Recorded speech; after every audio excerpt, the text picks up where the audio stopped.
Hi girls and boys, I hope you're all well.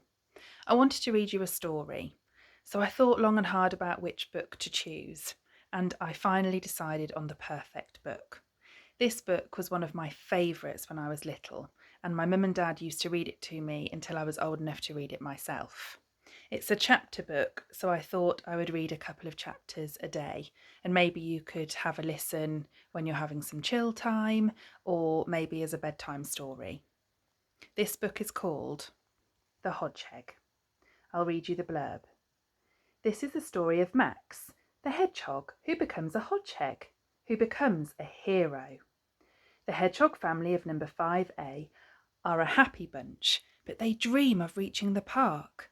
Unfortunately, a very busy road lies between them and their goal, and no one has found a way to cross it safely. No one, that is, until the determined young Max decides to solve the problem once and for all. Chapter 1. Your Aunt Betty has copped it, said Pa Hedgehog to Ma. Oh no, cried Ma. Where? Just down the road, opposite the newsagents. Bad place to cross, that. Everywhere's a bad place to cross nowadays, said Ma. The traffic's dreadful. Do you realise, Pa, that's the third this year, and all on my side of the family too. First there was grandfather, then my second cousin once removed, and now poor old Aunt Betty. They were sitting in the flower bed at their home, the garden of number 5A, of a row of semi-detached houses in a suburban street. On the other side of the road was a park, very popular with local hedgehogs on account of the good hunting it offered. As well as worms and slugs and snails, which they could find in their own gardens, there were special attractions in the park. Mice lived under the bandstand, feasting on the crumbs dropped from listeners' sandwiches. Frogs dwelt in the lily pond, and in the ornamental gardens, grass snakes slithered through the shrubbery. All these creatures were regarded as great delicacies by the hedgehogs, and they could never resist the occasional night sport in the park. But to reach it, they had to cross the busy road. Poor old Aunt Betty, said Ma again. It's a hard life. It's a hard death, said Pa sourly. Talk about squashed. The poor old girl was... Shh, said Ma at the sound of approaching footsteps. Not in front of the children. As up trotted 4 small figures, exact miniatures of their parents, except that their spines were still greyish rather than brown. 3 of them were little sows, named by Ma, who was very fond of flowers. Peony, Pansy, and Petunia. Pa had agreed reluctantly to these names, but had insisted upon his own choice for the 4th, a little boar. Boys, he said, needed noble-sounding names, and the 4th youngster was therefore called Victor Maximilian St. George. Max for short. There they are, look.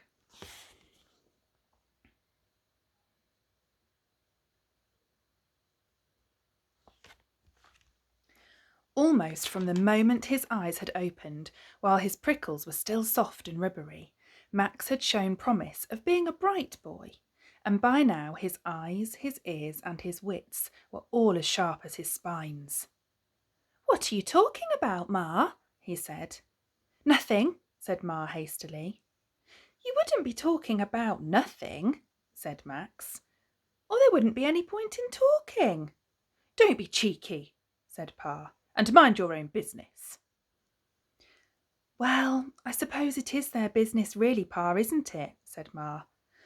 Or soon will be. They're bound to go exploring outside our garden before long, and we must warn them. You're right, said Pa.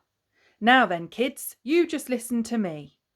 And he proceeded to give his children a long lecture about the problems of road safety for hedgehogs. Max listened carefully. Then he said, Do humans cross the road? I suppose so, said Pa. But they don't get killed. Don't think so, said Pa. There they are.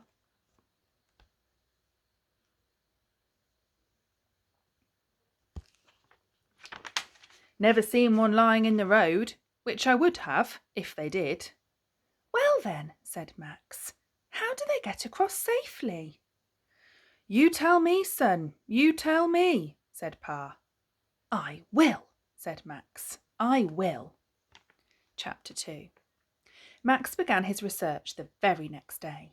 He slipped out of the garden at dusk, ambled along the path by the side wall of number 5A, and crept under the front gate. Immediately he found himself in a sea of noise. It was the evening rush hour, and the home-going traffic was at its heaviest. Cars and motorbikes, buses and lorries thundered past, terrifyingly close it seemed to him, as he crouched outside the gate, and he was confused and dazzled by their lights.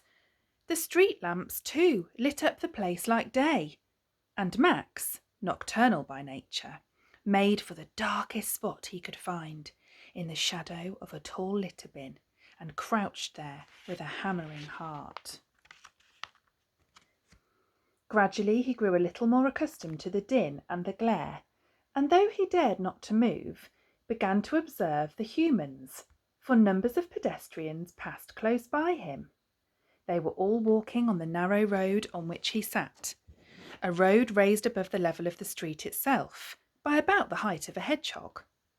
They're safe, said Max to himself, because the noisy monsters aren't allowed up here.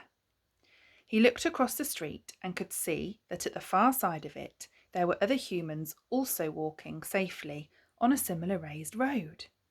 He did not, however, happen to see any cross the street.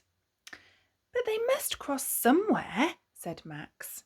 There must be a place further along the street. A part of him, for he was very young, said that he would find out about that another time, and that it would be nice to creep back under the gate to his family. But then another part of him seemed determined to set off to see if he could find this human crossing place.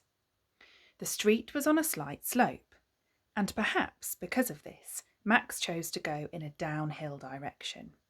He moved very slowly, keeping close to the outer walls of the front gardens, where there was some shadow, and he froze. So still, whenever a human passed. Nobody noticed him.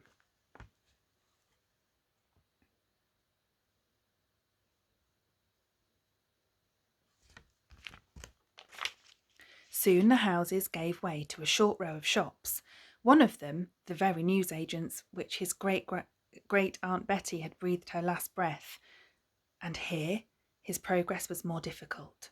The shops were still open, and Max had to choose his moment to make a dash across each brightly lit entrance. Oh, phew! This is tiring. Perhaps I should go home, he said. But then suddenly, not far ahead, he saw what he was seeking. There were humans crossing the street, sometimes singly, sometimes in twos and threes, sometimes in quite large groups. They stepped down from the narrow raised road and walked straight across the street with hardly a look to the left or the right, and stepped up again on the far side, and off they went. And every time that anyone wanted to cross, all the traffic stopped and waited respectfully until the way was clear again. This was the magic place. Here humans could cross in perfect safety. If humans can cross, why not hedgehogs? Reasoned Max. But how do people know the exact spot? How do the cars and lorries know when to stop? Cautiously, he shuffled nearer, keeping close to the wall, until he found himself behind a tall checkered pole, on top of which was a glowing orange globe. Across the street, he could see there was a similar pole, and between these two poles, the humans walked while the traffic waited. Biding his time till a moment when there was no one about, Max crept forward to the edge of the raised road and peered down at the surface of the street. It was striped. It was striped black and white, all the way from one side to the other. This was the secret? I wonder what he's going to do. Join me for chapter 3 tomorrow.